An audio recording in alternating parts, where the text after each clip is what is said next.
get an update with the situation from Operations Jeff Brandt. Good morning. Good morning. Okay, we're starting to turn the corner, but we're also starting to change the weather. So let's be aware of that. We did have some initial attack activity here locally that we, again, are assisting with. So that caused a little excitement yesterday afternoon. A little update. Down here in the ore series, we're getting into patrol and mop-up status.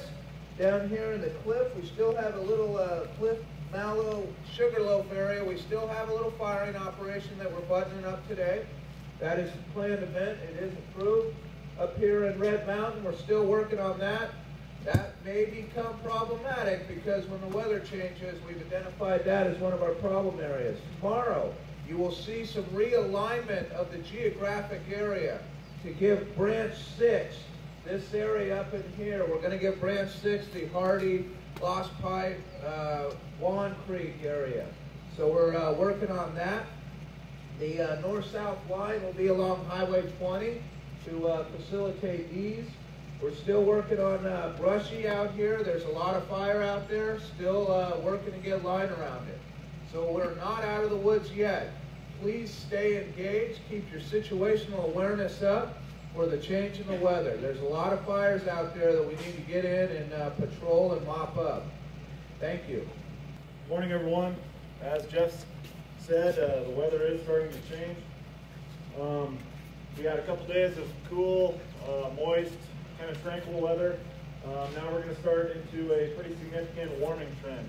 We'll see about 7 degrees warming today, and the humidities are going to drop a good 5 to 10%. So that means in our inland branches, we're going to be back up to about 90 degrees. Humidity is bottoming out around 25%, so we're starting to get hot and dry. The coastal branches will still be only around 80 degrees with humidities around 35%, which is relatively hot and dry for those areas. Winds today on the coastal branches will be from the northwest direction and more of a south or southwest direction on the inland branches. Speed's not overly impressive, 6, 7, 8 miles an hour, maybe gusts to 16 miles an hour. But the big thing is the warming and the drying. As we go into tomorrow, we warm up another 5 degrees and humidities drop another 5 to 10% or so. So by Monday, Tuesday, we're going to be 100 to 105 on the inland valleys, and that's with humidities 10 to 15%. And even the coastal branches are going to be around 90 degrees with humidities around 20%. So hot and dry. So get ready for the ramping up of the temperatures. Thank you. This warming and drying trend is going to affect the spine fuels and the 10-hour fuels. You're going to see a gradual, incremental increase in fire activity. Fires that we thought were dead are going to start to show some activity probably, and some of the interior islands are going to start to burn. The probability of ignition today on the coast is going to be right around 60%, and inland are going to be right around 75%. So we're gradually increasing where everything's above the threshold where I expect to see some spotting today. Today, the fuels are going to start drying out about mid-morning, and so I expect the activity to be mostly out there on the southwest aspect mid-afternoon. That's about the time where things will start to dry up. Also, I expect today more issues with spotting and uphill runs. However, uphill runs will still be possible in the late afternoon, especially in exposed areas of wind, especially where there's topographic alignment. Tomorrow, that probably, we're going to see continuing increase where runs will be highly likely. One of the things that's going to happen is at nighttime, we're going to have poor relatively humidity recovery, and so the fires are going to stay active on the ridge tops during the evening. Out here on the coast, the dry air is going to settle down to about 4,000 feet, maybe down a little bit lower. So in fact, on the coast out here, the fire activity, especially along the ridge tops, may stay fairly active all night long. So once again, a real gradual stuff, but be heads up. And we have been successful to date with the relative humidities with our forces, okay? But it's going to be right at the threshold, right at the margin. And we're going to be tested later on. and probably this afternoon. Morning. Picking up injuries along the line, all minor injuries, getting things like ankle rollouts, lacerations from hand tools, twisted knees. We had a possible case of heat exhaustion last night. Our initial CalFire, but that was individual treated at the scene, went back to work. As we go into the warmer temperatures now, just wanting all the supervisors keep an eye on your troops, make sure everybody's staying hydrated, watch for signs of heat exhaustion. The safety message today is about poison oak. There's some information there on treatments. We've got the DMAT team at Boonville. They can provide assistance with the prednisone treatment if that becomes necessary. And everybody stay safe out there. Thanks.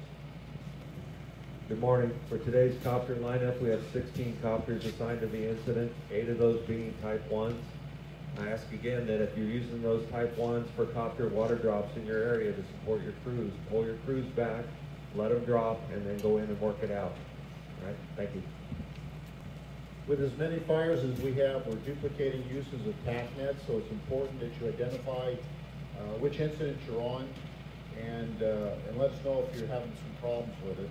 Also on the command end, you must identify which tone you're using because we've got a lot of fires in different areas. Our communication center needs to know what tone you're on. Also want to keep the traffic very short and to the point. And if you have any radio problems, come see us. It'll take a day or two to get your radios repaired. Thank you. Good morning. Just like to thank everybody for maintaining positive community relations and media relations. We get reports every day of folks in the troop or folks in the field that have done some sort of thing to do something special for members of the community. Please keep that up and keep those values in mind. We're doing very well within the community. We want to keep it that way. Thank you. Morning. Good morning. Right on. That's better. You know, that last minute jolt, that's why I have to do this, so you hit the street running and ready to go and not asleep. Those of you need a little more jolt, get some of that coffee out there. I'll tell you right now, I'm about 8,000 feet. Holy cow. Anyway, as you're hearing, there's good progress being made. Great progress being made, actually. The south part of this incident is looking good, and we're redeploying some forces up to the north to finish off that line construction. Just want to let you know, though, we're working on containment right now. Control is quite a different story, and y'all know that. So there's still a lot of work to be done, but good success so far. And I sure appreciate the work that you're doing to make that happen, because that's exactly how it is. You guys are the ones making that happen. Thank you. What Safety said earlier about hydrating, I can't emphasize that enough. It's going to get hot here over the next few days. They're talking in the 100 to 105 degree mark by Tuesday, Wednesday, gradually increasing 10 degrees a day up to that point. So put that water on ahead of time, okay? Don't wait till you're thirsty and feeling dizzy and all that kind of stuff. Put it on ahead of time. Throw an extra case in your trucks and deploy it out when you see someone. When you stop to talk to someone on the line, offer them a bottle of water, okay? And that'll help. That'll help a lot. Maintain your situational awareness. You guys are doing a great job with that. If you're working around trees, timber, that kind of stuff, they tend to start falling over about this time, okay? So just be heads up on that. Great safety record so far. We hate to start hearing about pickups being crushed by trees. I mean, that's just bad, and I know it's a lot of paperwork for y'all too. Again, thank you. The team thanks you. The unit thanks you. And the positive public contact that you're doing is really making this a smooth event. Quite honestly, for me anyway, it's pretty easy. And I appreciate the work you're doing for that. Thank you.